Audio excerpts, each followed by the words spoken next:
called to order. The time is 7:03. Public portion of the meeting begins.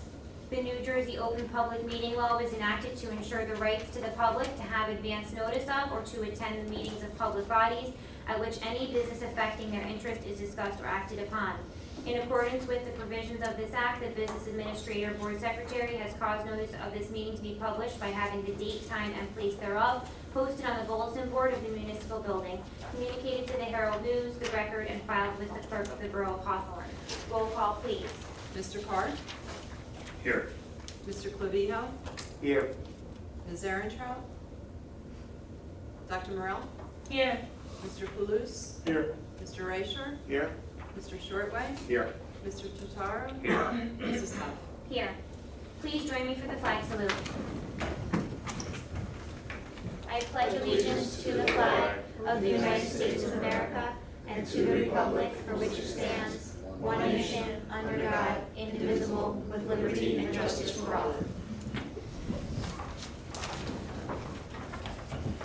Meeting regulations. During each regular meeting, 2 opportunities are provided for citizens to ask questions and to make comments. During the first opportunity early on the agenda, the meeting is open to the public for the purpose of addressing items listed for approval on this agenda only. The second opportunity occurs just prior to adjournment, when citizens may address any subject matter that is pertinent to and/or directly related to the operation of the school district. Persons wishing to speak must, upon being recognized, rise, state their name, address, and subject matter. Comments and questions shall be addressed to the board president or the presiding officer and shall be limited to 5 minutes per person. The board may or may not respond to issues raised by members of the public at the time they are raised, but will provide a response if and when appropriate. The board asks that members of the public be courteous and mindful of the rights of other individuals when speaking. Please note that the board will not respond to comments regarding students or board employees in light of the privacy rights held by those individuals. Moreover, the board discourages comments about such individuals and will not be responsible for such comments. Members of the public who choose to speak during this public session should carefully consider their comments, since they could be held personally liable for any comments they make. Finally, please note that in accordance with district policy and the board will not officially comment or respond to any matter I'm struggling today, my apologies. Any matter mentioned unless it can confirm that the matter has first been brought to the attendance of the appropriate school personnel in an attempt to resolve the issue. Public be heard, agenda items only. Approval of minutes, August 16th and August 24th, 2022.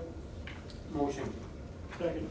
Motion by Mr. Clavijo, seconded by Mr. Poulos. Any discussion? I'm sorry, Madam President, I have a question. Sure. When we vote on this, are we voting separately at each minute? You can certainly, Okay, got it. but if I'm not sure if you were here the night of our ethics training, but Kathy Hellowa did share that even if you were not here at the time, you do not need to abstain. If you have apprised yourself of the minutes, you can certainly. All right, that's exactly where I was going. I just wanted to clarify. Any other discussion? Roll call, please. Mr. Carr? Yes. Mr. Clavijo? Yes. Dr. Morell? Yes. Mr. Poulos? Yes. Mr. Raisher? Yes. Mr. Shortway? Yes. Mr. Totaro? Yes. Mrs. Huff? Yes. There is no correspondence. Next would be the student council representatives report. Unfortunately, Paul Dewar, our newest student council representative, is not here this evening, but Mr. Sprito does have his report. Yes. So on behalf of our student rep, Paul Dewar, just read his report. It says, I would like to begin this report with a thank you and a warm greeting to the members of the Hawthorne Board of Education for allowing me this wonderful opportunity to serve as the district's Board of Education representative. As the representative of a student and staff body at Hawthorne High School, it is my civic duty to provide the most free and fair representation to the aforementioned populace. Within this report, you'll find summaries and segments of information provided directly from the staff at Hawthorne High School. In order to efficiently and effectively fulfill this duty, I deemed it a wise decision to meet with our principal, Mr. Pfister, and send out monthly Google Forms to all of our head coaches and heads of extracurricular activities in order to ensure they have precisely what they wish to be presented in this report. So without further delay, I would like to present September's Board of Education student report. Clubs and extracurriculars. Team, which team stands for the empathy, Equality and Entrepreneurship Mission at Hawthorne High School in New Jersey, raising money for humanitarian causes all around the globe. Our school is helping raise money for the Lakota tribe in South Dakota. So the Team Lakota project is up and running again this year, and with really awesome opportunities for students coming up. A leadership symposium is coming their way, and it's such a great opportunity for students to network, interact with other students, practice team building, and so much more. Student Council hosted the first pep rally on Friday, September 9th, and has started planning our festivities in October, such as the Fall Fest block party and homecoming. We have also ordered new merchandise for the school store. Student ambassadors assisted with the freshman orientation on the first day of school. These senior students helped the freshmen with their locker schedules and gave them a tour of the building. The Student Council has also begun the tradition of signing the den, where the seniors sign the bear paw on the den. The first meeting of the Spanish Club will be held Tuesday, September 20th. This year we are once again excited to help celebrate the rich Hispanic culture in Hawthorne. To this end, we are eagerly seeking members to help expand our presence in town. We aim to purposefully engage our diverse community at every level through active outreach and awareness. The club will also be planning several fundraising campaigns, social events, and activities, and are actively seeking the support and alliance of local businesses, alumni, law enforcement, and any other groups willing to help. Please contact Ozzy Duran or oduran at hawthorne.k12.nj.us if you'd like more information of how to get involved. Mr. Duran is the advisor, obviously, of the club. Thank you in advance, and here's to an amazing year. The Creative Writing Club meets every Tuesday after school. We write, share ideas, draw, and have already begun discussing this year's literary magazine. There are many opportunities throughout the year for students to enter and win prizes for their work, and many students even become published writers. We will also host Poetry Day again in the spring. For the sports update, this year's fall sports are off to a great start. We'd like to wish all of our sports teams good luck in their upcoming athletic events and games, and we'd like to wish our marching band a good show and a good sound with their new show theme, Star Wars, Go Bears. Library update. Acknowledging Suicide Prevention Awareness Month, the library has featured both fiction and nonfiction books on this important subject, along with resources for further information. National Hispanic Heritage Month begins September 15th. The Library Media Center has prepared classroom teacher resources and library displays and daily announcements to promote the diverse contributions of Latino and Hispanic people and culture. Banned Books Awareness Week, September 18th to 24th, is highlighted in the library with a large display of books, each labeled with an explanation of why the book has been banned or challenged. During the Library Card Sign-Up Month, the high school library continues its strong collaboration with the Hawthorne Public Library by offering students a public library card application and quick personal delivery of the card. Additionally, continuing the high school library's community outreach efforts, librarian Teresa DiGeronimo met this month with Elaine Lincoln, the new librarian in charge of the young adults area of the Lewis Bay Library. All freshmen will visit the high school library this month for an orientation that includes a scavenger hunt with prizes. All teachers were given the library menu outlining all services available through the library for takeout, sit-down, or delivery. A copy of the menu can be found on the Library Media Center's website. Additionally, all new teachers were invited to the library for a tour and orientation. In his conclusion, this concludes this month's Board of Education report. It was completed in combination with cooperation from staff who submitted the exact excerpts stated previously, and some segments were taken from our morning announcements. As a personal addition to these reports, I would be remiss if I didn't conclude this report with a historical quote. This month's quote is, "Be sure to put your foot in the right place, then stand firm." Abraham Lincoln. Thank you all and have a wonderful week. All right, so that is Paul's report. Thank you, Paul. I wish he was here. I hope you're feeling better. And I'll just transition right into my own report. So again, I wish Paul was here. We look forward to having Paul at our meetings. As you can see, Paul is going to be a fantastic student rep. He's going to provide great updates for us throughout the year, and I'm excited to have him. So look forward to having him here in October. I'll just share that I feel like the school year is off to a great start. There's a lot of positive energy around our schools and the district. I've had a chance to visit all of our schools over the past few weeks, and like I said, a lot of positive energy and excitement, a lot of smiling faces, and it's great to see everyone's faces as we start this year. All of our schools. I do want to, just a couple of quick thank yous. I have to thank our maintenance and custodial staff. With all the referendum work that takes place over the summer, it is a challenge to say the least. I can tell you, especially at the high school this year, every time they cleaned an area, it got messed up again because someone else would come along and do some other work. The door installers did some work, they cleaned up, then the fire alarm installers come through, they have to clean up again. So it was a very difficult summer, and they worked extremely hard in all of our schools to make sure the schools were ready to go. And literally at the high school, up until the day before, they were working Labor Day weekend to make sure that school was ready for our students and staff to report on Tuesday after Labor Day. So I just want to thank everyone for their work and their efforts over the summer to make sure our schools are clean and safe for everyone to attend. Just a quick thank you to, of course, our administrators, our administrative assistants, and all of our teachers, of course, for their hard work in preparing our schools and their classrooms for students to enter as well. So thank you to all of those people. Quick update on the referendum. So there's ongoing work that will take place throughout the school year, which includes interior doors. Most of the doors in Jefferson, Roosevelt, the high school, and Lincoln are basically, for the most part, done. Washington School, there's still a lot of interior door work to be done, and that's all being done second shift. But that will be going on throughout the year. Once all the doors are installed, they'll be coming back to paint all the frames and do some follow-up touch-up work at the end. The fire alarm systems, as you know, we're upgrading our fire alarm system. That's still in the process of being replaced. However, the old system is still intact. It remains intact until the new system is installed, inspected, and tested, and then they literally switch it over, and then they'll come back and take the old system out. So there's no downtime. There is no time that we will not have a fire alarm system, an active system in our schools. Just to be clear about that. And finally, there's obviously some classroom renovations that are still taking place. The art and band room are being used. So the students are actually using those rooms, even though there's some punch list items that have to be addressed, but those rooms are actively being used.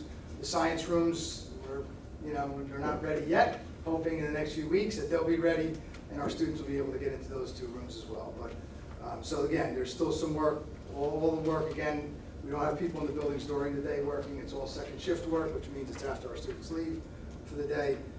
So there's no interaction with these contractors and our workers, and our students, excuse me. But we'll keep you updated on that. Want to talk quickly about opening day. I can tell you we had a fantastic opening day this year. We had a speaker, a gentleman named Mr. John Paul Gonzalez. He actually he speaks, and he actually works with the Giants on a regular basis, but he also speaks to corporations and other athletic teams and companies. He did a great job as our opening day speaker. We appreciated him being there. It was very inspirational for our staff.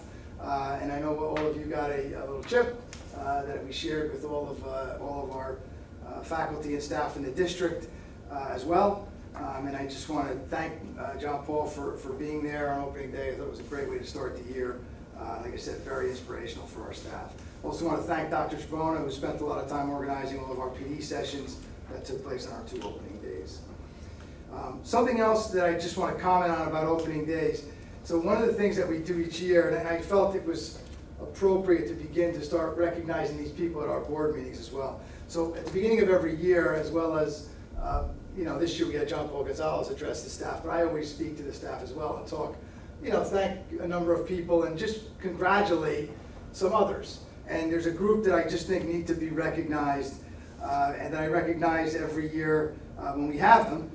So this year we have 5 staff members who have achieved 25 years of service. And they'll actually be on one of those plaques in the back of the room eventually, or their nameplates are currently being printed. But I just want to recognize them. I think it's an amazing accomplishment to be in the Hawthorne Public Schools for 25 years and all the work that they do over those years for our students. So just to name the people who have achieved 25 years of service this year is Caroline Ferraro, Lisa Fleming, Susan Lochner, Carol Murphy, and Rachel Shea. And I just want to congratulate those 5 staff members, again, for being here and supporting and helping students over the last 25 years in the Hawthorne Public Schools. I think that's a wonderful accomplishment, needs to be recognized. So I don't typically share that here, but I think going forward I'm going to start. So thank you to those staff members and congratulations on 25 years of service. I told them now they restart the clock, they have another 25 to go. And they didn't appreciate that comment. But we appreciate them and want to thank them for their service to our district. Back to school nights. So we've already had 3 back to school nights. Our elementary schools have all completed their back to school nights, which were last week. However, this week we have 2 more. Lincoln Middle School tomorrow night and Hawthorne High School on Thursday night. And then the Bear Cave also has their back to school night next Thursday, September 29th. So 3 more to go. I hope parents will come out and hear about all the great things happening in Lincoln Middle School, Hawthorne High School, and at the Bear Cave. On, again, Lincoln Middle School tomorrow night, the high school's on Thursday night, and the Bear Cave Thursday, September 29th. And the last thing I just want to mention is something that I shared and I will be sending out again.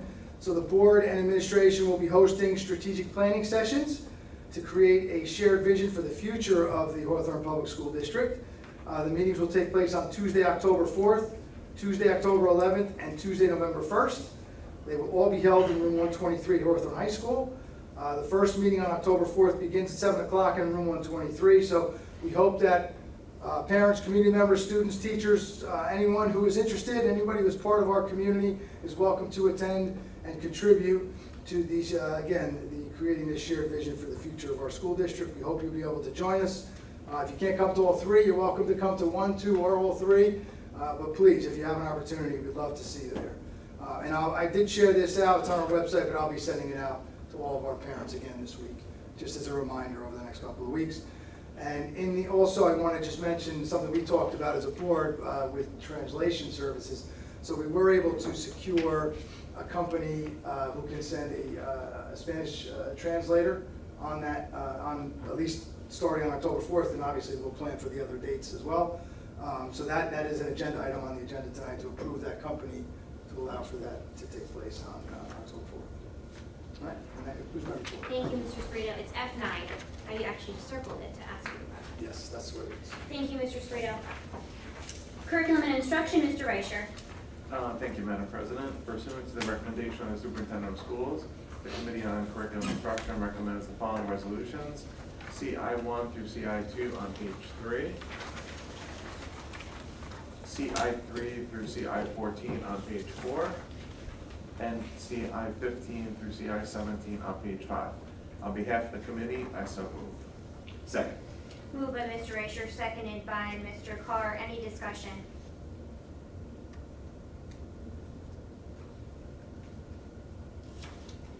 Roll call, please. Mr. Clavijo, Yes. Dr. Morrell, Yes. Mr. Paluce, Yes. Mr. Reicher, Yes. Mr. Shortway, Yes. Mr. Tutaro, Yes. Mr. Carr, Yes. Mrs. Gaunt. Yes. In light of Ms. Erin Trout's absence, Mr. Totaro has volunteered to move the personnel items on her behalf. Thank you, Madam President. The following resolutions are pursuant to the recommendation of the Superintendent of Schools. P1 through P3 on page 5, P4 through P17 on page 6, P18 through P25 on page 7, P26 through P23 on page 8, P34 and P35 on page 9,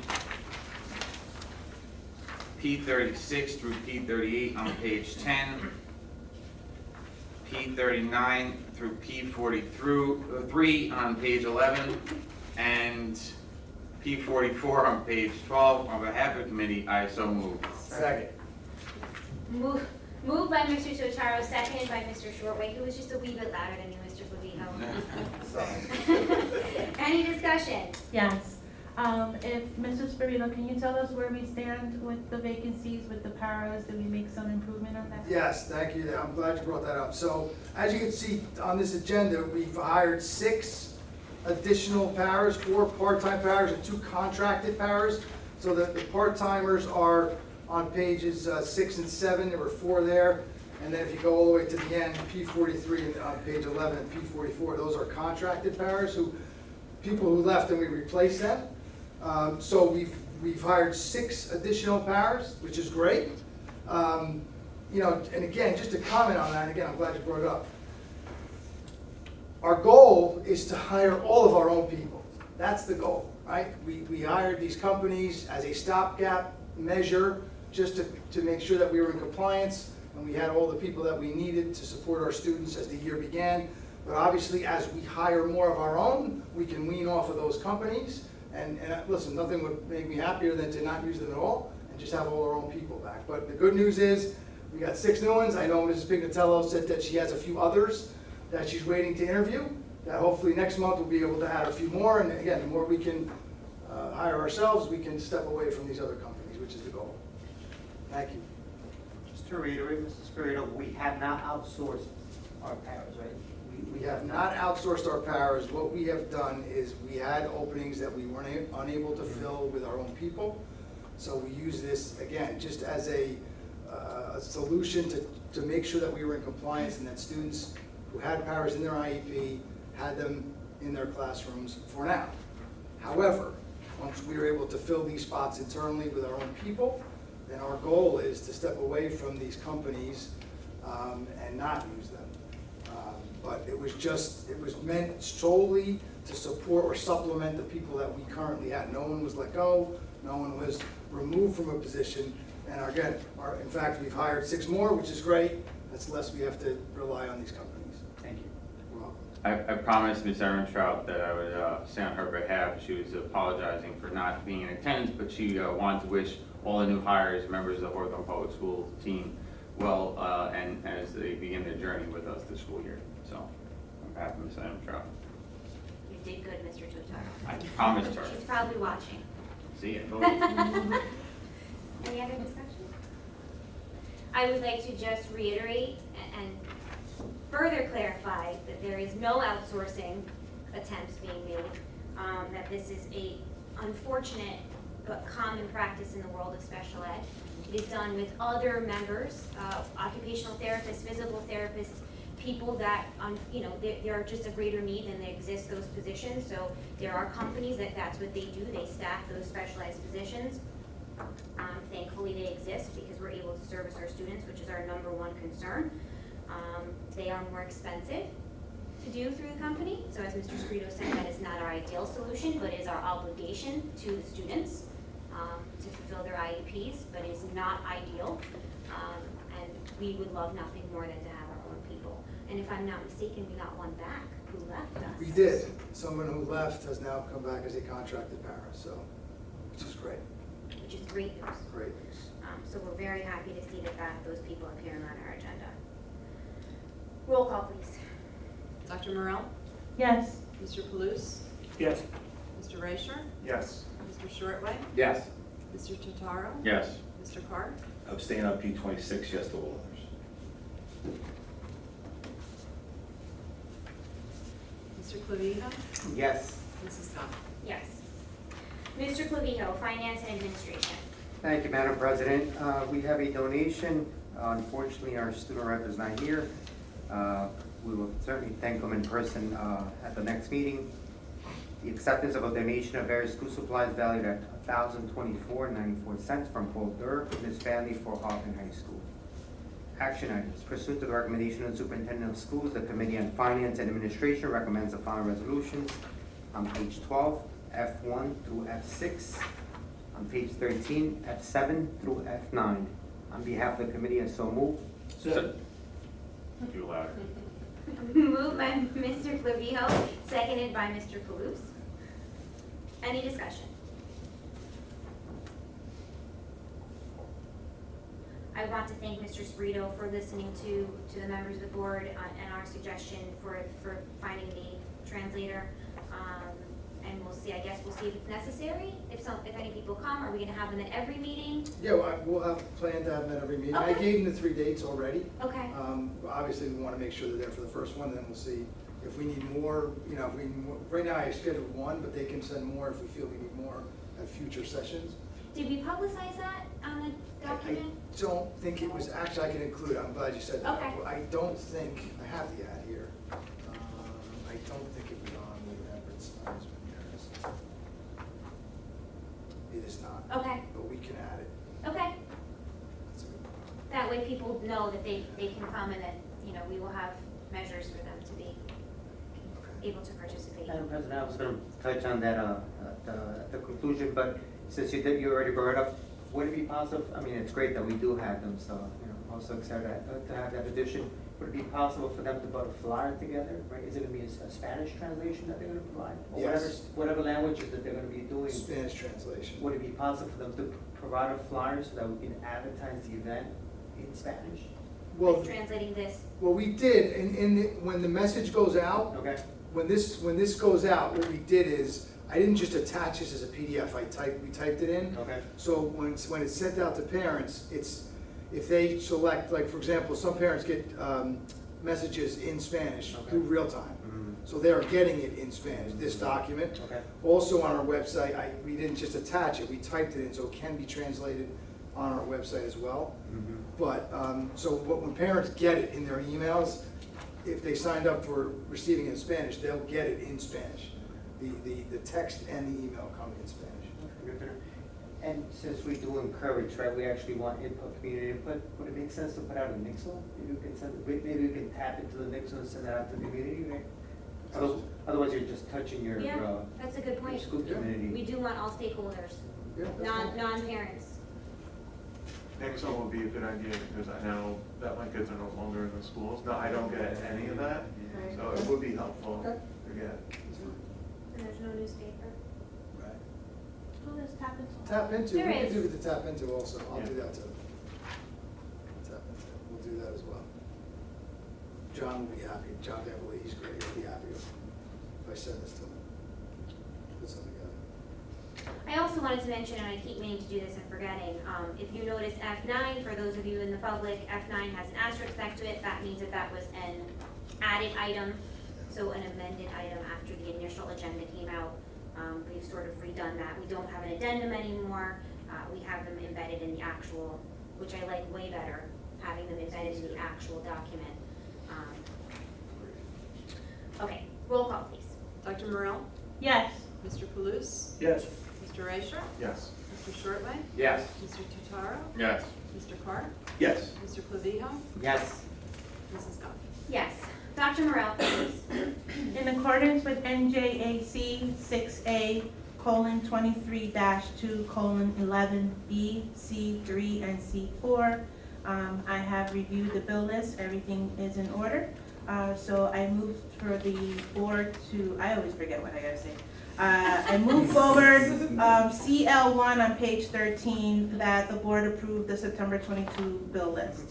You get it. Moved by Dr. Morel, seconded by Mr. Shortway. Any discussion? Roll call, please. Mr. Kalous? Yes. Mr. Raisher? Yes. Mr. Shortway? Yes. Mr. Totaro? Yes. Mr. Carr? Yes. Mr. Clavijo? Yes. Dr. Morel? Yes.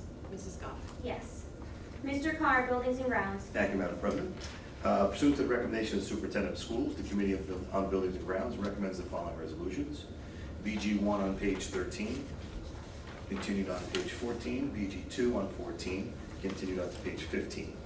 BG3 and BG4 on page 15, continued on to page 16, and on behalf of the committee, I so move. Second.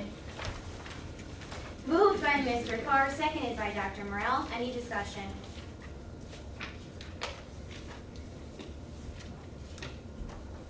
I would just like to, I'm just being redundant here, but point out that the bus route expenses are extremely concerning. Specifically, Route 947 for one student is a $76,000 encumbrance. And while it is our obligation to provide this, it is getting increasingly difficult to build it all in. Busing is seemingly one of the most impacted negative byproducts of the pandemic. I'm not sure why still, but these are numbers that are unlike anything that we have seen, to be completely honest. 81,000 plus the surcharge is something new that they're It's doing? always been. It's always It's been? always been. It's Northern Region's fee. Yeah, this is a very large sum of money for busing. That is I'm hopeful the state will intervene proactively and figure something out. I know that Ms. Ambrose does everything she can to see if we can, link up with neighboring towns, but it is alarming to look at. Madam President, may I ask a Yeah. question? And I'm sorry, I didn't ask this earlier, so I don't mean to spring it on you, even though I am. I apologize for that. So, just thinking about it, because I thought so too about how expensive it is to transport one child. I know it's not ideal. Is there ever an opportunity where we offer the parent to take their own child to school? We have. Okay, We approved a contract for a parent less, I think. right, Many of them, it's not feasible, okay, just because of their own work schedules. Right. But yeah, it's definitely a conversation that I've had with special programs people to try to talk to them in the IEP meetings, see if anyone would be interested. So it's Okay. definitely something we discuss, but it is our obligation. No, I get that part. I just, if someone was able, because again, obviously we all work, and someone might not be able to do it, but if you're able to do it, and if a parent knows that that's available to them, that helps, obviously. Any other discussion? Roll call, please. Mr. Raisher? Yes. Mr. Shortway? Yes. Mr. Totaro? Yes. Mr. Carr? Yes. Mr. Clavijo? Yes. Dr. Morel? Yes. Mr. Paluce? Yes. Mrs. Goff? Yes. Back to you, Dr. Morel, for policy. Pursuant to the recommendation of the superintendent of schools, the Committee on Policy recommends the following resolutions. PO 1 and PO 2 on page 16, which continues on page 17. On behalf of the committee, I so move. Second. Moved by Dr. Morel, seconded by Mr. Clavijo. Any discussion? Yes, I just wanted we were just following up about some of these policies that are still part of that audit that we did. So that's why you'll see some of them either revised or abolished. Specifically, you notice a policy on PO2 1648.13, school employee vaccination requirements. We no longer, obviously the administration decided that there is no longer an executive order that requires that teachers who are not vaccinated get weekly testing. And that's what that whole policy was about, was the submission of vaccination cards as well as mandating the required weekly testing. Being that that's no longer required, there was no need for that policy in there. That's just an example of some policies that were abolished. That's it. Thank you, Dr. Morel. Any other discussion? Roll call, please. Mr. Shortway? Yes. Mr. Totaro? Yes. Mr. Carr? Yes. Mr. Clavijo? Yes. Dr. Morel? Yes. Mr. Paluce? Yes. Mr. Raisher? Yes. Mrs. Goff? Yes. Committee and liaison reports. Mr. Carr, Buildings and Grounds and Legislative. Thank you, Madam President. The Building and Grounds Committee met on September 13th at the high school to do a walkthrough to check the progress on various work that has been performed with referendum projects. The following are items discussed at the meeting. Jefferson Drainage. Currently, this project is still in the design phase and verifying the scope of work. Once finalized, a request for proposal will be issued to obtain updated pricing from the contractors. The new high school bleachers, they were shipped on August 31st, and upon arrival, the work will be scheduled accordingly. Construction update overall on the referendum projects. Overall projects going well. Science rooms, which have more work than those to be completed over the summer, are shaping up to be done by November, if not sooner. The Jefferson handicap stall accommodations have been made for the student teacher requiring handicap accessibilities. We have made temporary provisions and will be installing remaining items upon arrival. The high school auditorium update, as previously reported, there were maintenance issues with our air conditioning unit. The manufacturer train is scheduled to replace faulty compressors under warranty the second week of October. High school elevator update. Otis Elevator came to the high school to assess the scheduled work for the next year to upgrade the elevator. We're working with them to assess the status of materials and potentially store those materials if necessary to ensure we have everything on site to prevent any material delays that we may have experienced on recent projects. This concludes my building grounds. Thank you. On to legislative. On September 9th, Governor Phil Murphy signed into law 2 measures designed to combat hunger and food insecurity by expanding access to school meals. Both bills were part of a 10-bill package spearheaded by Assembly Speaker Greg Coughlin to expand meal programs for working class families, seniors, and disabled residents. Increasing eligibility for free meals, designated the Working Class Families Anti-Hunger Act, This bill includes several provisions designed to increase access to and participation in school lunch and breakfast programs. Most notably, the law expands income-based eligibility for free breakfast and lunch from the current 185% of the federal poverty level up to 200% of the federal poverty level. Regarding expansion of free meal eligibility, the law establishes a middle-income family designation defined as a family with an annual household income between 186 and 199% of the federal poverty level, and requires school participating in a school meal program to offer free meals to students from middle-income families who are not federally eligible for free or reduced price meals. The state will reimburse school districts for the provision of these additional free meals.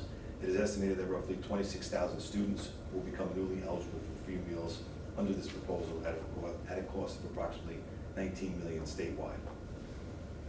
Regarding expansion of the school breakfast programs, the law requires each public school in the state in which 10% or more of the students are federally eligible for free or reduced price meals to establish a breakfast program.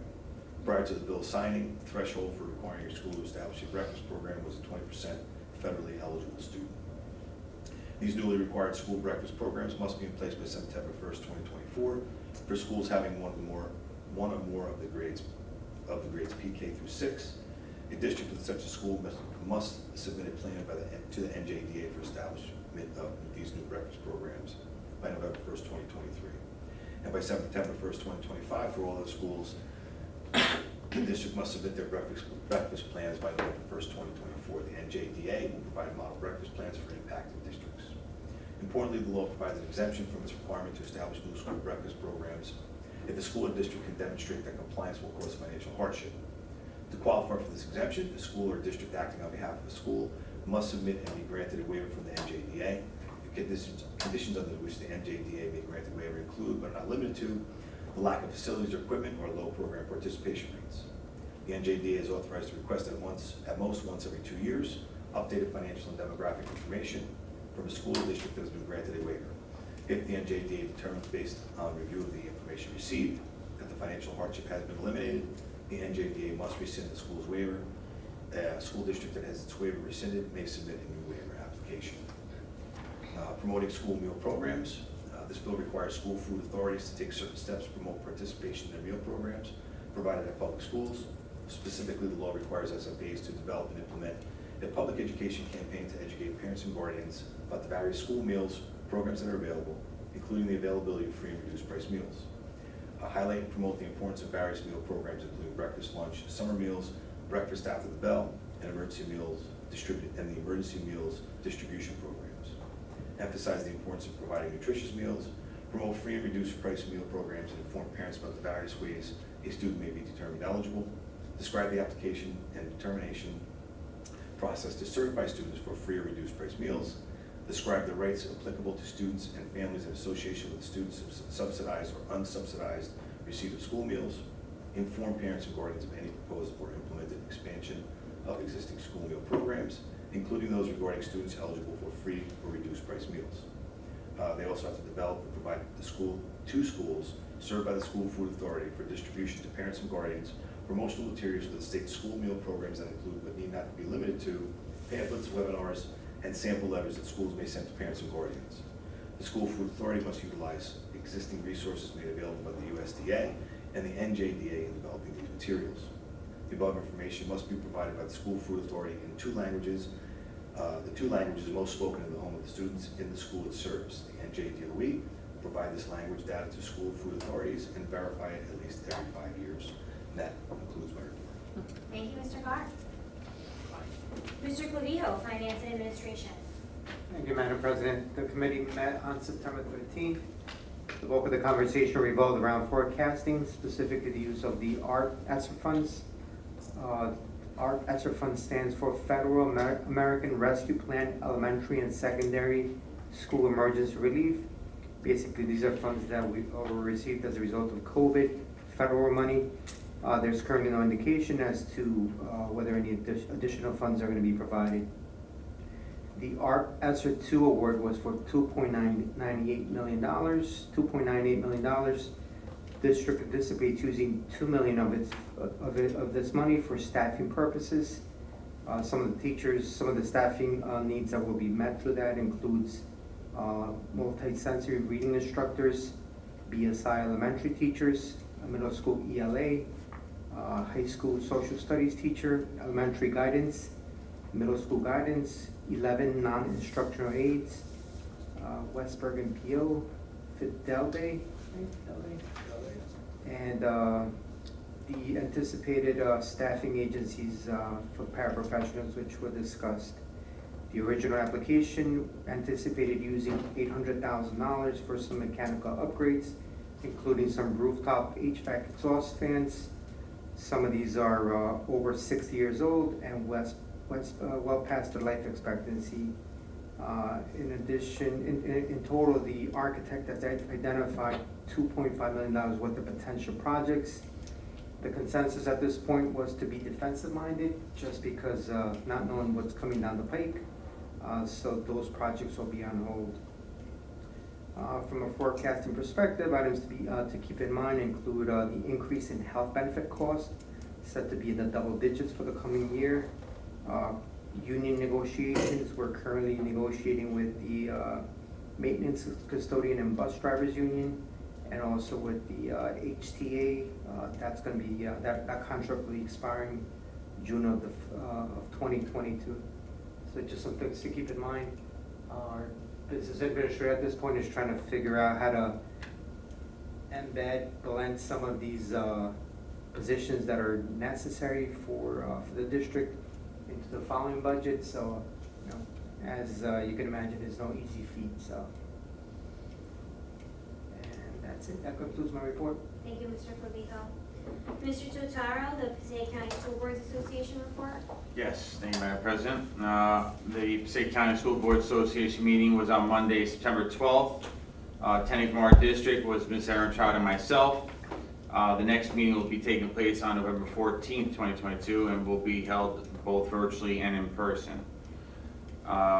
School boards welcome the new NJSBA Executive Director, Dr. Timothy Purnell, will begin in July of this year. Nominations for the School Board Association officers will be going out this December. Also, the PCSBA encourages board members to register for the workshop this year, taking place on October 24th through the 26th. The Clifton Superintendent Danny Robertozzi and Assistant Superintendent Mark Gingaro discussed the planning, preparation, and passing of the largest referendum in the history of the state of New Jersey. They provided strategic planning information and are available to discuss more if and when districts are considering referendums.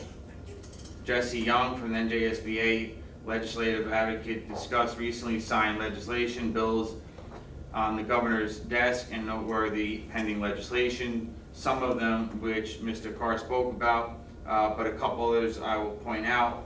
School security required threat assessment teams, which states that by 2023-2024 school year, each district must establish a threat assessment team. In each school, the Board of Ed must adopt a policy. Teams will ensure a safe and secure school environment by assisting staff in identifying students who pose potential safety risks.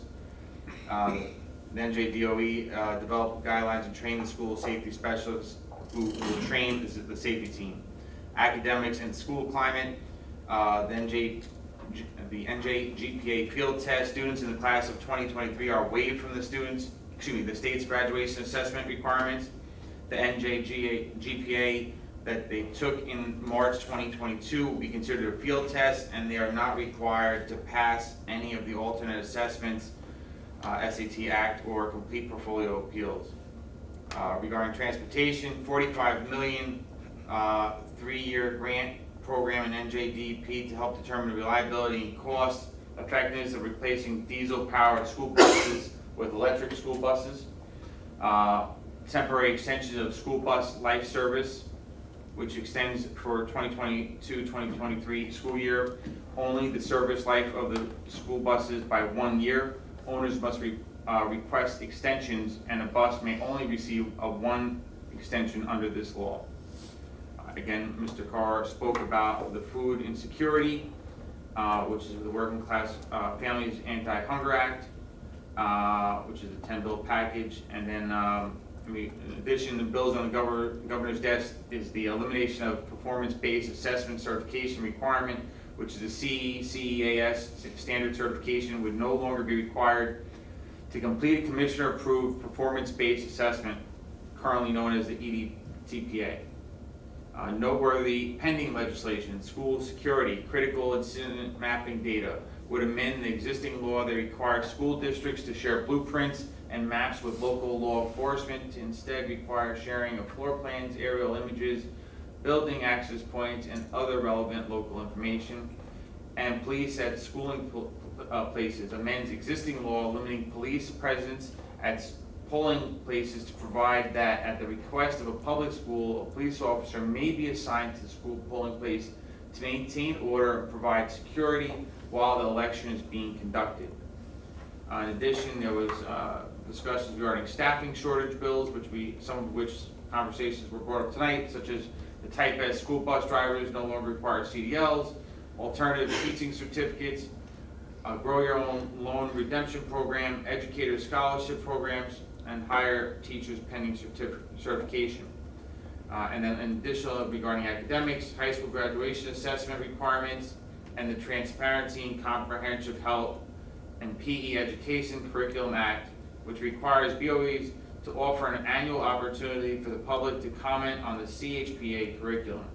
Also requires the Board of Eds to post their approved CPHE curriculum on their websites, as well as information about public comment opportunities and opt-out procedures. That concludes my report on Passaic County School Boards Association. Very well done. Thank you, Mr. Cesaro. As far as New Jersey School Boards Association, just two reminders. First of which is that this is the last week during which you can register for the conference if anyone else is interested in going. I know we do have several members that are going. Dr. Morrell and Mr. Reicher are going. I unfortunately cannot attend, just not in the cards for me to take that time off of work. But please let Ms. Ambrose know if you are interested in going to the conference. You don't have to go for the whole thing too. You can only go for one day, or just let her know. Additionally, I'd like to just remind us all, I was doing it for like every month for a while and then forgot about it, that we are obligated to go to a training annually as board members in the first, second, and third year of our first term, and then the first year of every subsequent term after you are elected. I myself have to go. I was elected last year, so that training has to be completed by the end of the calendar year, which is January 1. There are self-paced courses. It's much different than it was 10 years ago when Mr. Reicher and I first started, and Mr. Rubio. You had to physically go. It was like a weekend away. Now you can do self-paced courses online, but they must be completed by January 1. If you're in years 1, 2, 3, 4, 7, etc. Okay, Dr. Morrell, policy. Policy did not meet. I have nothing to report. Mr. Palouse, HEF, CPAC, PTO. Thank you, Madam President. I have a few things to share. The Ed Foundation is planning 2 events, both coming up, no dates yet, but they're planning a 50-50, and also working on getting Vinnie Mutz back in town to present his hands-on mozzarella making class sometime in either December or January. So hopefully I'll have more details on both of those moving forward. Sticking with the food theme, we have several give back nights this week. LMS is eligible for 10% back of your entire bill at Blackjack Mulligan's for multiple days, from the 19th, September 19th through, I believe it's Thursday, September 22nd. And Roosevelt School also tomorrow, it's dual companies. You can go onto the Facebook page and there's a flyer. I don't necessarily think you need the flyer. It's better if you have it, but if you just mention why you're there, they'll give Roosevelt credit for it. It's Rispoli Italian pastry and Yella's on Gulfville Road. That's 20% back for Roosevelt. And then the marching band tomorrow night, Tasty Pizza.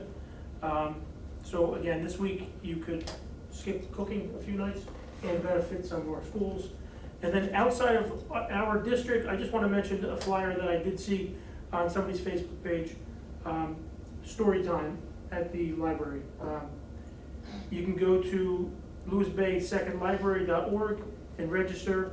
It's for young children from ages 18 months up to 3rd grade, and it runs from September 26th through October 27th. It's story time, crafts, and fun each week. So that concludes my report. Thank you, Mr. Deleuze. Just want to reiterate how important the school PTOs are to the fabric of the community and how, how things really get done at that level in each building.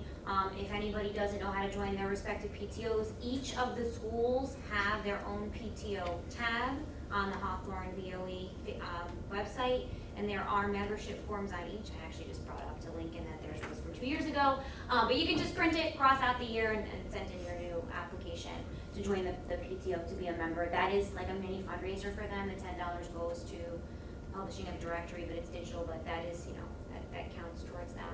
If you also, they give scholarships every year, and you have to be members of those respective PTOs to be considered, but it's a super important, can't always make the meetings, but being on board is definitely important.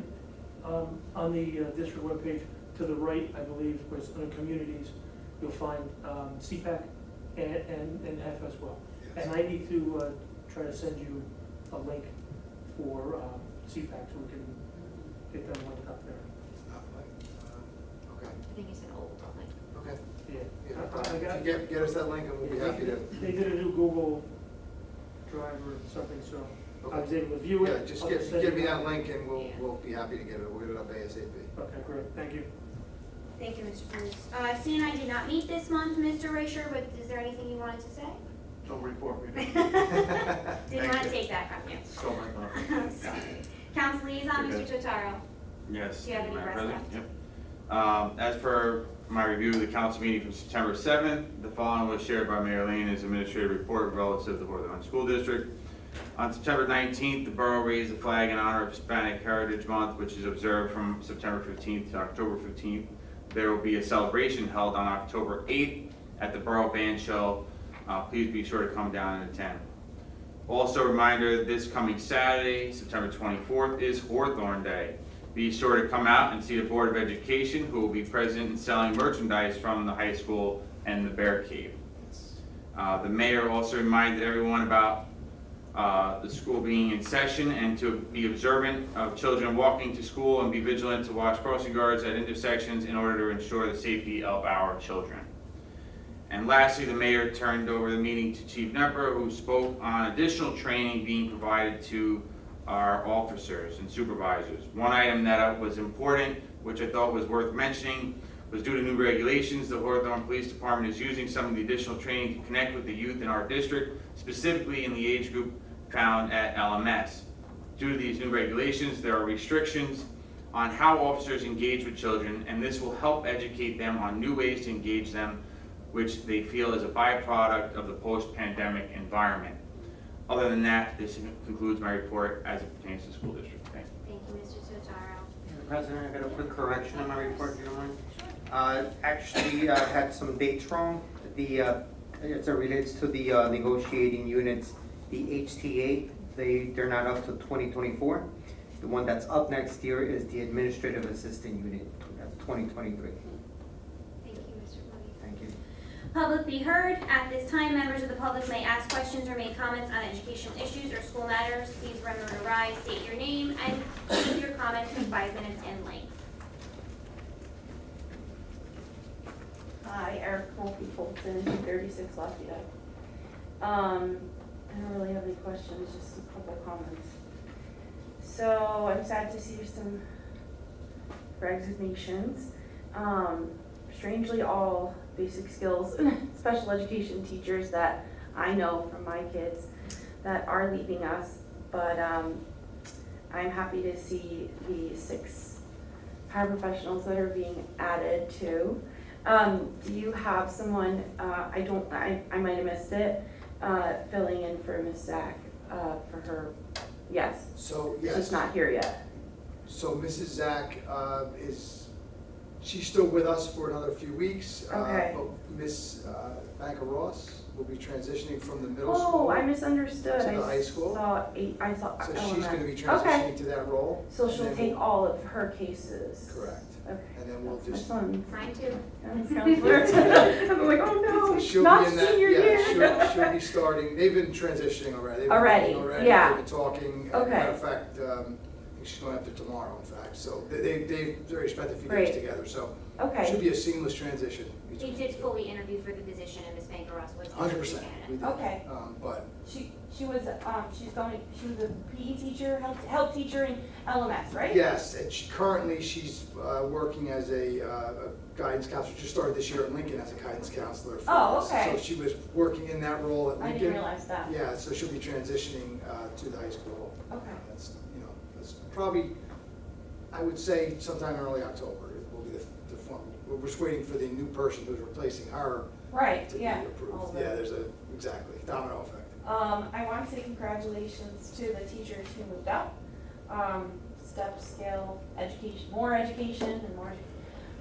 Ms. Tode, there was a bunch, but it's always impressive when you see MA plus 45. Yeah, that's a lot of time and a lot of work and a lot of money. And I see that there's a couple people that we hired for paraprofessionals that were high school graduates in my class, Oh, 2 or 3 of them. oh, great. So I always think that's awesome when we have, alum that come back to work in district, and I mean, who knows better than them, how we are in Hawthorne and the family unit. So I thought that was pretty cool. I think that was it. Just want to say congratulations to the teachers, Carol Murphy and all the other 25 teachers named for years, 25 years. That's Right, but awesome. that's great. Thank you. Thank you. Thank you.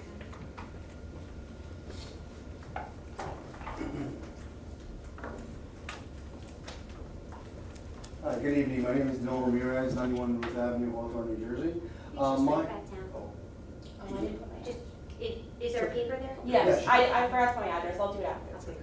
Probably all know it by now. We'll review the tape.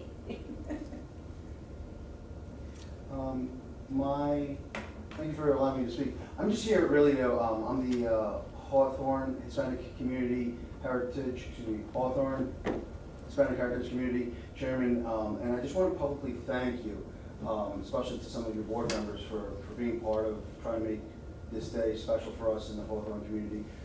Dr. Morel, Mr. Clavijo, great work, Mr. Spirito. We're actually in touch with the administration at the high school to help us make a successful day of the event. Mr. Taro behind the scenes trying to get the message out. So I just really want to thank everyone. And Mr. Taro already said October 8th from 1:30 to 4:30. So I just want to say thank you so much. No problem. Thank you. General comments and questions from the board related to the school district. I'll start with you, Mr. Kalous, just on that end, not you particularly. I don't want you to feel pressure. There's always pressure, that's fine. No, I just kind of want to say some general comments about pretty much everybody in this district, teacher-wise, 25 years, it's pretty amazing. I want to thank them and really everyone who's stepped up and done their part over the last couple of years, which has been trying at least, but that's really all. I just want to reiterate what everybody has already said. But 25 years in any profession, especially teaching, is pretty awesome. So Yes, thank them. thank you. I echo that, and just to kind of piggyback on it a little bit, just good luck for everybody for the new school year ahead, all the teachers and staff. And I think it's so important, we touched on it earlier about the strategic plan. I always hear a lot of comments from parents and community members respectfully having a lot of things to say about how they would want something or to do something, or it should be this way or that way. And it's unfortunate as a parent, and I see it only more so as being a trustee now, is a lot of people have a lot of things to say, but they don't actually take the action, right? And I think this is an opportunity that the public as a whole, all stakeholders involved, right, as a community member, being that it's almost 56% of your taxpayer dollars that go into running this school district, right, that we have a right in what goes on here. So this is that opportunity. I encourage everybody. I would love to see a packed house. I would love to see us have to extend the meetings to address any of those concerns, right? As much as that may be time consuming for all of us to hear out. this is that time, right? This is that opportunity for you to get out there, to say what you have to say, so we can try to implement that into the plan. Because otherwise, we don't hear your voice, we don't know how to implement that into the plan, and then we can only go by what we have gathered the information by the people that do attend. And though we want to do our best, we need you to come out and voice your opinions or your concerns. Otherwise, you're falling on deaf ears. So I really encourage the public, this is that time, you have something to say, step up, show up, say what you have to say, and hopefully we can take that action and put it into the plan. That is literally what it's about, right? So that we can move forward this district. So please show up on October 4th. Thank you,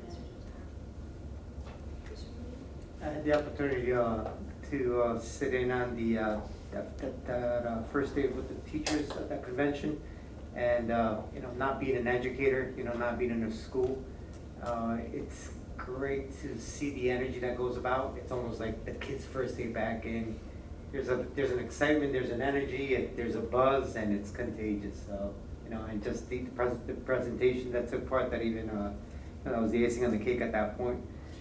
Ms. Zach started a year ago. She's done a great job with the scholarship event coordinating over the years. She's been fantastic with that. Wish her the best wherever she ends up. The Porter project, I'm glad to see that that's going to continue to be supported. That's a project that's been supported in the past. It benefits Native American welfare. And also back to school night, just excited to think about having parents back in the buildings and seeing some of the referendum projects. Especially some of the alumni that know the building from its original stage to what some of those rooms look like now. That's just exciting to think about. So. Thank you, Mr. Cordell. Mr. Rager?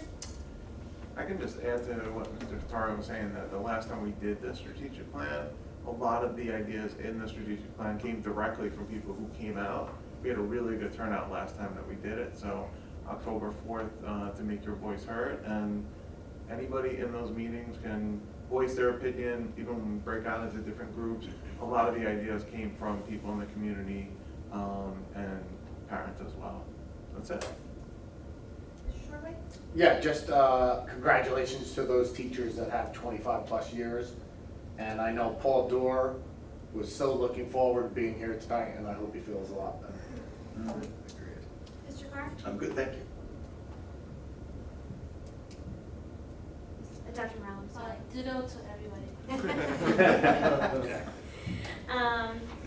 I would like to thank, I normally send an email to the teachers, to the staff within the first week, but it was my first week, and the week was insane, and it got away from me, and then I was like, oh, it's the second week, and it just didn't feel right, but it normally includes the phrase, it takes a village. As an educator, as a human, as a parent, as a member of this community, we all know that. We all know the importance of our staff, faculty, everyone in those buildings, outside those buildings. Everyone is an integral part of the process, of the machine that is Hawthorne. We are immensely grateful to all of those people who make Hawthorne the place that it is. I will let the board know that I intend on sending an email to the faculty, inviting them personally to attend the strategic plan meeting. They are a vital piece of the puzzle. They see really, things that we don't see. They know things that we don't know. So I will be personally inviting them on behalf of us. We are a very supportive board. Not every district is as fortunate to have supportive boards who want so much input. But I just wanted to let you guys know that I will be doing that personally for all of us, just to let them know that we want them there. I also want to let the community know we are aware that the second night of strategic planning, October 11th, is Taste of Hawthorne. We had this planned before that, was really made aware. We had discussed a couple of options. We had discussed either pushing the time. We really didn't change it yet. If we hold the first meeting and we get a lot of feedback that people are unhappy about it,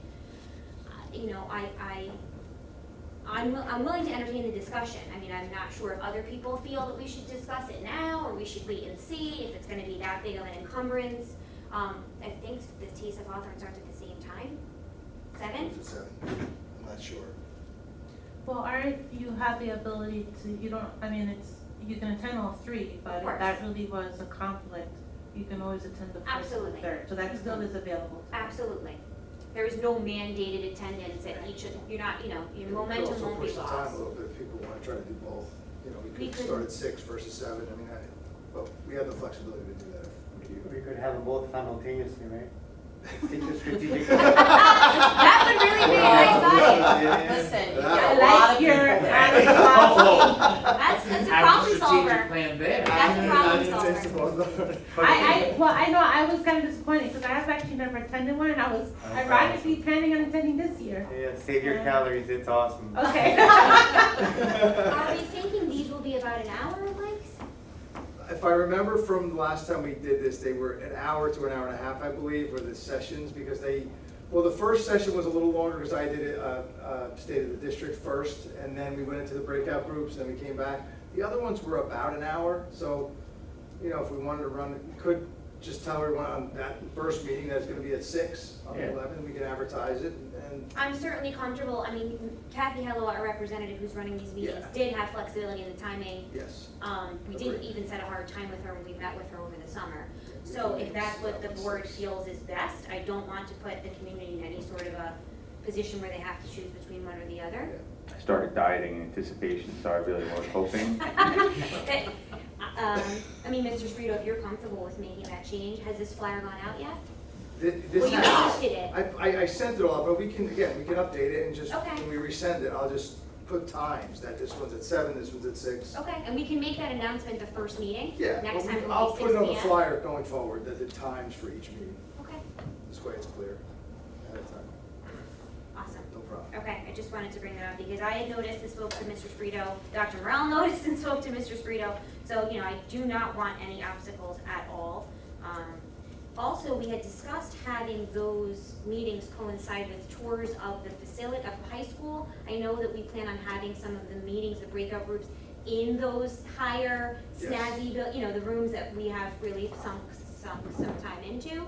Well, But- those rooms will definitely be used, the art room, the band room, will be in 123, but we use the art room and band room breakout rooms anyway, so Okay. they'll be in those rooms for sure. That may be a way to lure people to the strategic plan. See the new rooms. If they know they can see those new rooms, they are unbelievably changed. Yes. Okay, thank you.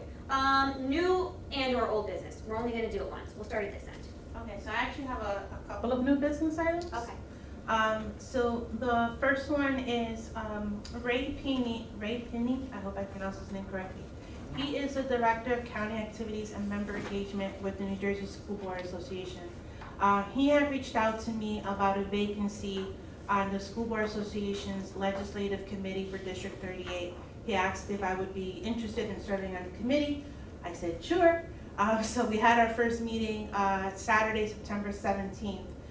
During this meeting, I heard a lot of the information that was said at the Passaic County School Board Association, but specifically what I wanted to bring up and ask Mr. Spirito about, the first half of that legislative committee, Speaker Craig Coughlin pretty much spoke for about a good hour or so, talking about a variety of different things, but something that became a really hot topic during this presentation is there's currently a bill that's being proposed of a high school later start time.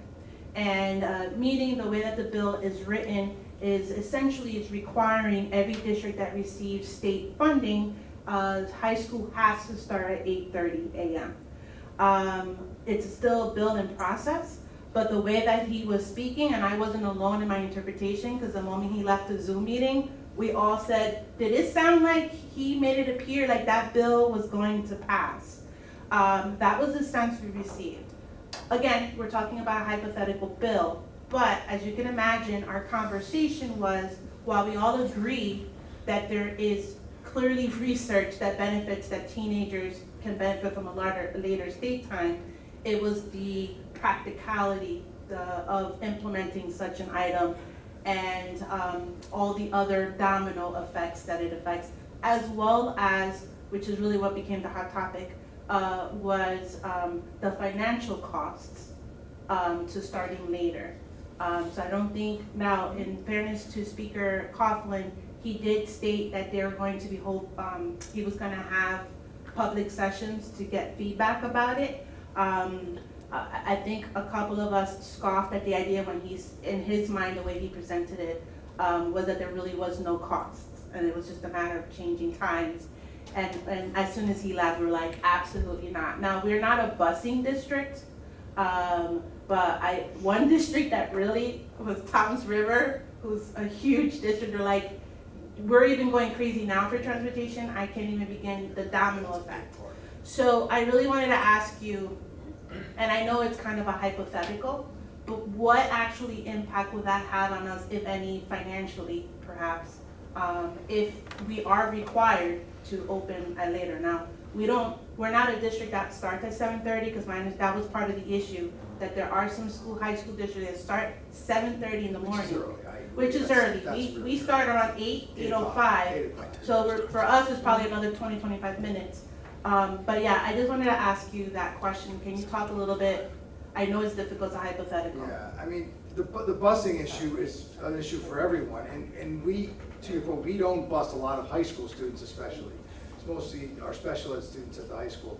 But it does impact us because those drivers are doing those runs at the high school, and then we're using those same drivers and those same buses to then bus our elementary students.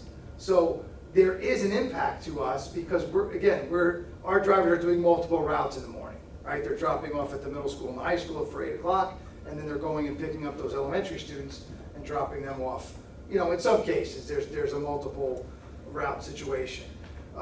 It'll also affect us, I mean, if you think at the end of the day, right, if you're adding 30 minutes at the beginning of the day, now you're adding 30 minutes to the end of the day, now kids are getting out at 3:15. Again, when our elementary students are getting out around 3 o'clock, 3:05, so it does pose challenges, not just for getting to and from school, but I think another big impact for us is going to be athletics. I think that's going to be, I see that as one of the challenges, and I'll get into athletics in a second.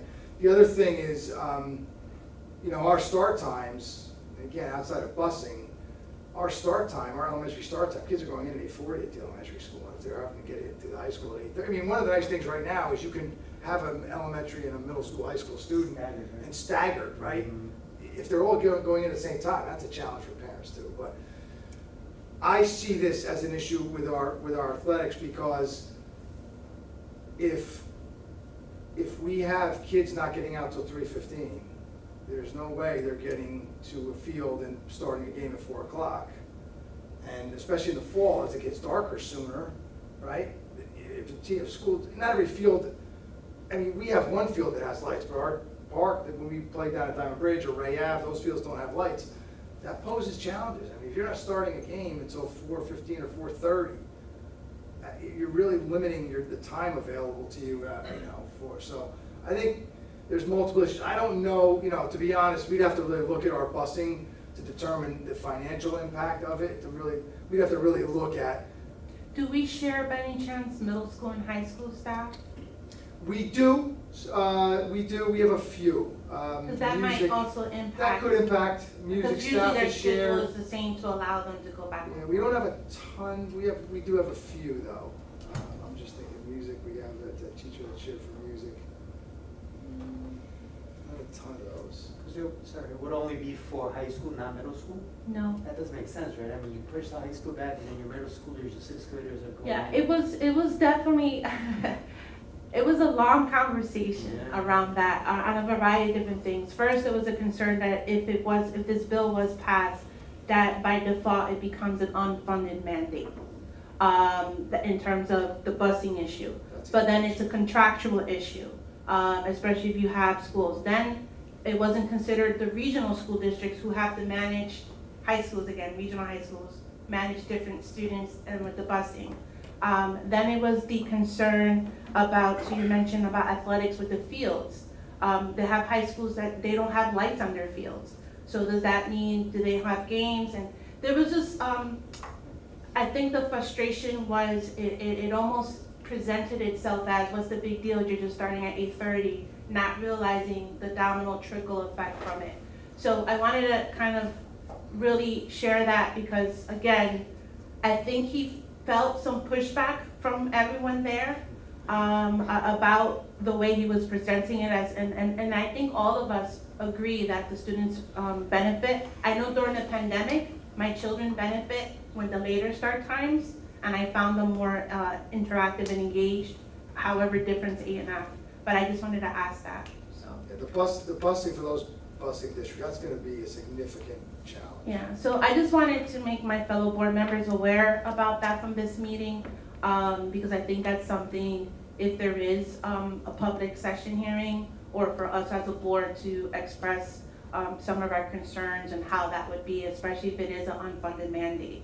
Are you gonna give us more money for transportation? I don't know. Dr. Morrell, I have heard that this has been circulating for years, this philosophy. California trialed it a little bit. It's made its way over to the East Coast. Some of the districts, I believe several New Jersey districts tried to pilot it several years ago. They did, as you mentioned, a flip-flop. So they had the elementary school starting at that early start time, just because that was logistically the easiest from a shared busing perspective. There were plenty of issues with that. You had elementary school kids who then got out of school at like 2, which then creates a whole child care problem. I mean, getting out at 3, you know, but 2 o'clock adds an extra hour to the child care need, or so, you know, that's a whole other issue. You can't just flip flop, because if you do, the youngest population then needs coverage, you know, for more time in the afternoon. That was something that came out of the earlier pilots down, I think it was South Jersey tried it, but in any event, thank you for bringing it to our attention. I also have, actually, I don't know if this is new business or old business, but I know that Mr. Clavijo mentioned that it was discussed at Finance Committee. I have reached out to Ms. Ambrose about it. So just yesterday, they finally passed what the percentage rate increases would be for the healthcare benefits. Thankfully, it wasn't at the initial high amounts that was being reported, but still it's at 15.1 or 15.6. 15.1 for a blended rate. Yeah, so now my understanding is that those premium fees really don't kick into January, Correct. right? So either way, it's still affecting our budget. So could you share a little bit about, like you said, you kind of knew about this was coming, we just didn't know when and what the amount was. So can you explain a little bit to me how prepared we are, whatever that means, to cushion such an increase? So for healthcare alone, in this particular school year, I think we are in a decent place for what I budgeted and how it'll play out. That said, the budget doesn't live in a vacuum. So just because healthcare might be okay, with the transportation costs and all these other things, there's pressure on the budget. But we, I think, in my own opinion, are going to experience, as all districts will, really the true effect of Chapter 44. So Chapter 44 came into effect in July of 2020. It was for, premiums would be in effect for January of 2021. And that law shifted the burden really back to the districts, because people that go into the New Jersey Educator Health Plan or now into the Garden State Health Plan pay their mandatory contribution based on salary, not on the premium. Of our district, we have roughly 53% already participated in the Educator Health Plan.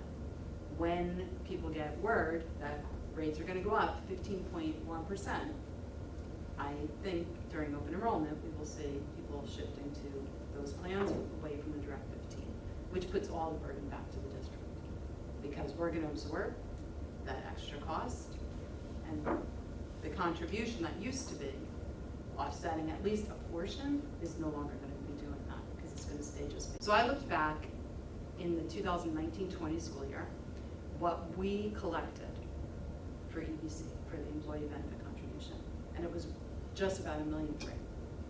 And last year, we collected just about $1 million. So it's already a $300,000 differential. That's not 100% because of Chapter 44, because part of that also becomes what coverage you have, you know, if we had more people in family. The versus bills that you all this receive, right? Does that count into it anyway? Well, it's just how employees keep shifting between the coverage levels. So if we had more people in single versus family, whatever, that would be a part of it. But it does kind of give a view of how Chapter 44 is affected. And as I said, we already have 53% participating in that. So it's only going to become, in my opinion, more, which puts a burden and a pressure for next budget if we're looking at numbers like 15 to 20%.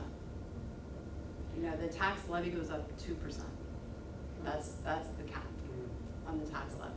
So how do you absorb these kind of increases when you have contractual increases for salary at 3%, and then state health benefits is a huge amount of money that would be going up disproportionately. You know, it's a very challenging balancing act. So, but there's two sides, right? So we are getting hit with the increase, but so do the staff. Well, the They staff, pay more into it? the or staff is will it shifted pay to more us? if they are participating in a direct 15 Got it. program. So But if it's a they're way in to New push Jersey- them towards the state health benefits plan because of the cost for it? So in state health benefits, you can either participate in direct 15 if you are Right, here exactly. more than, 3 years. But for all new hires have to go into the New Jersey Educator Right. Health Plan. Mhm. I mean, that's the law now. Right. You have to go into that or the Garden State. So you're not gonna have new people really going into the direct, which Mhm. would share a percentage of premium. The others all pay based on their salary. Okay. So it's concerning. Thank you for bringing this up. It was one of the 3 things I was gonna talk about at the end. Yeah, because Um, we got that email from correct. school boards. Correct. And I know they're recommending to do, a board resolution. Again, I know that everyone blocked, and not just, I just want to let the public know, it's not just us, it's public employees as well. Yes. So I'm seeing next to our police department, who are also gonna be feeling the pinch because our town is also gonna get hit with whatever that increase is. I don't think your numbers have come out yet, just the educators part. But, it's just disappointing, and again, as you can imagine, I wanna share with you that, once again, at that legislative committee meeting, everyone stressed the importance to reevaluate the S2 because it's hindering our ability to really function and continue to maintain the programs that we're having. And so I wanted it to be public about all these things that the state keeps mandating and without recognition, but then not allowing us to grow. And I'm gonna tie that back to old business, that the vocational schools do not have that same hindrance that we do. So I just want to end with that. Thank you, Dr. Morrell. The state health benefits plan, and I feel it on a personal level. I am an educator who does not take the state health benefits. My husband has private Horizon through his school, but this has all been, something that we've been dealing with. Originally, the towns paid everyone's benefit, the district paid all the benefits for educators, that was part of the lure. Then there was legislation that, the employee had to contribute in, then that sunsetted, but now budgets are built on the concept that, employees pay in. The budget would not work if we said, okay, no, you don't have to pay in anymore.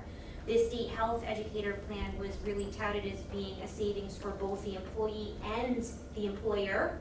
That's kind of, that's how they came out of the gate. It's unfortunate. I got an email today from the union, from the NJEA, that's saying, don't worry, rates are gonna go up, but if you're in the plan, you're not gonna feel it, because the district's gonna feel it. So it's unfortunate, someone loses out, one side or the other. Yeah, that email doesn't even make sense to me because the reason why it makes no sense is that ultimately the teachers and really the students, right? Lose Because out. ultimately, if we can't have a balanced budget, then comes cuts. Right. Okay, so for the NGA to do that, with all due respect, is just They ridiculous. did say that at the end of the article, Okay, the money does have to please. come from somewhere. All right, don't get me started. But You're drawing from the same pot. you're drawing from right, you're taking out of one pocket to To put pay, back in to the other. rob Peter to pay Paul. Exactly. Yes, Come on. exactly. But It will affect them. it's very unfortunate, and I think that as NJSBA pointed out to us in the email, the timing is incredibly unfortunate. Like, the budget was set months ago. So to not, and I understand that, you know, the opt-in, opt-out, but the fiscal year, that things run on different calendars, but if this is an educator health plan, it should run on the educator calendar. So, you know, it's probably too late for us to pass that resolution. I did forward it to both Rick and Cheryl the other night when we got it, because it happened already. But I think continuing to voice our discontent is really essential. It's unfortunate. May I comment on that? Yeah. Not to be a doomsayer, right, but been part of finance committee since, you know, year one on the board, and also negotiations. There's never an easy year, right? And some years are manageable, right? You're only going up that 2% or just under that. But at some point, there's certain years where that may not even be a possibility, and you know, you're not sure what that year is. As is, you're already going up every year. You know, and being in the campaign trail, right, when you come across individuals who aren't fixed incomes, you know, that balance between quality schools and keeping the town affordable, Right. I mean, hands are strapped at that point, you know, so. I mean, there are parachutes built in for things specifically for benefits, transportation, special ed, that, you know, we can go if we have to. Nobody wants to do that, to your point. You don't want to have to use those, you know. Sure, but there's only so much you can, Right. that well, you can only go so deep into that well at that point. Yeah, I think it's interesting. To one aspect, I think it's fortunate that we happen to be a district that we're continue to get a little bit of more state aid, but then it becomes it's a neutral point, because while you're giving me more state aid, you're adding more costs, so I'm really not getting any state aid. So I do want to say at least that's a silver lining, because like I said, Tom's River was there, and they were not, if you've been following in the news, they are losing a lot of money. There's plenty of districts in around Passaic here. County. West That's Milford. right, the Upper Passaic County West is Milford, losing they're their losing state aid. every year. I don't know So how they survive. I don't know, it's frustrating to me, again, just the funding, how we're supported and what's not supported, and that's just my frustrating part, and I was just concerned, I wanted to be sure that we were okay to cushion such a double-digit increase, when the previous year, if I'm not mistaken, was a 1% or 2%, am I correct? So they've kept, in my opinion, they've kept the premiums artificially low the last couple of years. That's just my personal opinion. But, you know, because don't forget that the state in February last year gave a premium holiday, because they had so much extra money in that reserve. So. And it's that's kind of a reason we're like spinning the roulette as far as some of those repairs, right? Some of those units that are over 60 years old. Right? You would think that if you have a unit in your home that's over 60 years old, that would be, you know, top of mind priority. You have to, I mean, you can't chance it, right? I mean, so, you know, just go back to that point. Well, congratulations, Dr. Morrell, on your appointment to the legislative committee. I'm very happy to have someone who represents Hawthorne on there and are so well versed on those issues. I try to behave myself and not be too people. You know, the problem with this, though, the fact that we rely so much on state aid, that can change at any point. Right. I think the public needs to know that is another piece that we really have to be concerned with, because every year we're waiting for that piece before we can complete our puzzle. And if one of these years we're hit with 15% increase here, and we're only capped at 2% on the revenue side, and then we give 3% raises, and we wish we can give more because we'd love to have, you know, the teachers make as much money as possible, but it's, when you only have a limited income, like you said, people that are on fixed income, technically your school district is not on a fixed income, right? You can only get that 2% cost of living raise, but then everything else goes up above, and then if the state decides to pull back, and then PCTI continues to take 2.2 million or 3 million, and they continue to grow because the state gives them as much money as possible. It really is I would not want to be in your position, because you have to constantly guess what's going to happen, and how can you build that budget to have a little bit of wiggle room, because you never know what you're going to get hit with. Special ed comes into town. There's so many variables, and I think the public needs to kind of be a little bit more aware of what's happening, and public meaning even students, because the students nowadays are very quick to judge and make comments not understanding. They're young, I get that. But it's something that we should educate everyone across the board, that this is not us sitting on a gold mine that we just don't want to share. Because we've heard that many times, we're sitting on a pile of money, and that's just not the case. Like I said, I think every one of us here would agree that if we can give more money and not have to overburden taxpayers, that would be a win-win, but that's not the case. So, I just wanted to kind of reiterate and join in with everybody else on those Thank you, comments. Mr. Toulouse. Also, I mean, if I'm not mistaken, I mean, with the ESSER funds, right, next year, we don't even know what that landscape looks like right now, right? As far as, my understanding is that that's it. There is no more. Well, there's, That's, to my knowledge, I've not heard any talk of any additional. I'm saying all those programs, right, that are funded through the ESSER program, so that's another, right? If there's any continuation that we look beyond this year that we want to retain, that's another cost. Yep. Mr. Clavijo shared, those were the concerns that came up in finance. Yeah. What is critical to maintain? Then you throw a little 8% inflation wrinkle in there. Could be more. Mr. Clark, new or old business? Neither, thank you. Mr. Shortway? Good. Mr. Reicher? I'm good. Thank you. Mr. Clavijo? Yes, actually two things, right? One of them is, actually both of them, they're not necessarily district related, but both of these organizations do provide scholarship to our high school seniors. As a Lions Club member, I have to plug it in. So the Hawthorne Lions Club and the Hawthorne Rotary are having a golf outing October 18th. They are looking for sponsorships and players, so if anybody is available that day, October 18th. And also to the machine that's Hawthorne that you brought up. Hawthorne Day, Support Hawthorne Day is it's made up by of a long-standing committee. Mr. Carr is one of them. There's a lot of work that goes on behind the scenes, and it's made up of different facets of the community, including student volunteers. I think the band is coming out, cheerleaders. So please definitely support it.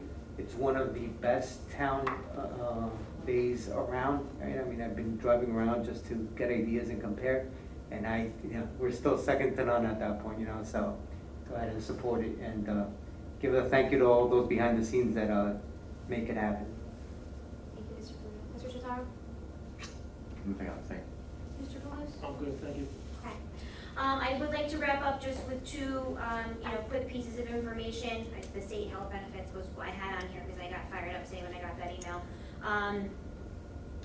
I just want to make the public aware, and I do see two candidates here. There was a request for information given that came from the Hawthorne Teachers Association, the union, to the candidates that are involved in the election, just asking various bits of information, and then they are offering an endorsement to one of the candidates after that information was submitted. Just so the public is aware, and this may just be something that has never come up before, anyone who receives an endorsement from the union cannot participate in negotiations.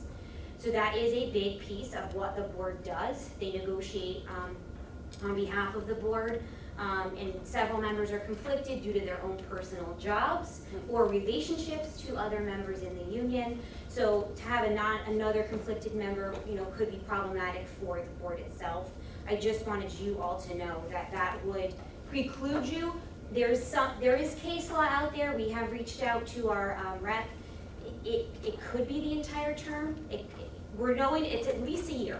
And there have been times when people were endorsed and weren't aware they were endorsed, and then were excluded from negotiations as a result. So I just wanted everyone to be aware of that, so that you can proceed with caution if that's something that would. Thank you for that. Thank you. Yeah, you are welcome. Madam President, may I comment on that? Just because been part of negotiations from, the first year being involved on the board, the negotiations component, it's almost an ongoing committee because it's, one year is one unit, the following year is the other unit, and sometimes most of the times it takes months to, come to an agreement. And if you're conflicted, you can't be part of it. So as is, the number of non-conflicted board members, it's very small. Right. So, it's, there's a lot of work that gets done behind the scenes as board members. It's a volunteer position, so you definitely need as many people to help carry the weight. So, the more non-conflicted members that the board can have, it's a benefit to the board as a whole, because again, you're carrying the weight at that point, so. There's even some pending case law that people who are endorsed may not be able to participate in grievances of any sort. Right. So it goes beyond negotiations, but we just wanted you guys to be aware and the public, whomever's watching. Well, I Thank you. can't get those questions done by Friday, so I think I'm out. I was like, mean- they only have 3 back-to-school nights this week in a board meeting. As a person who has been in that position 4 times, I think it is very important that people get to know who you are. Yes. And there are various avenues to get that information out. So it's in no way meaning that information should not be shared. It is simply a caution that if an endorsement is received, that could preclude whomever is endorsed and if subsequently elected from participating in valuable Right. facets of board. I appreciate the transparency, that makes a huge decision for me, so thank you. Yeah. I don't think it matters anyway. We're both confused. yeah. But the grievance piece, that piece, That piece, yeah. you're not conflicted naturally from being in the union. Like, I can participate in that, but if I were endorsed, I would not be. Right. Just wanted you guys to be aware. Yeah. A second thing I wanted to bring up, as a middle school parent, I attended the middle school dance. This is another one of those things where it's so important to have parents up here at different levels because you really just don't know until you know. I picked up my daughter from the dance. It was bedlam. I mean, the pickup was, I parked like 6 blocks away, got there an hour before and walked because I didn't want to, even getting out gave me anxiety. So I'm not sure if we, as a district, want to make some sort of suggestion that when there is a school activity that we do, I know we would probably have to pay for them, a police presence. I think it might be necessary. There was a lot of honking, there was a lot of swearing. There have been times when I called Mr. Carr from that same corner and said, please send somebody. Kids also run into the street. They're running into the street, And it was dark. pitch black. I was there, yeah. Three kids in the middle school, yeah.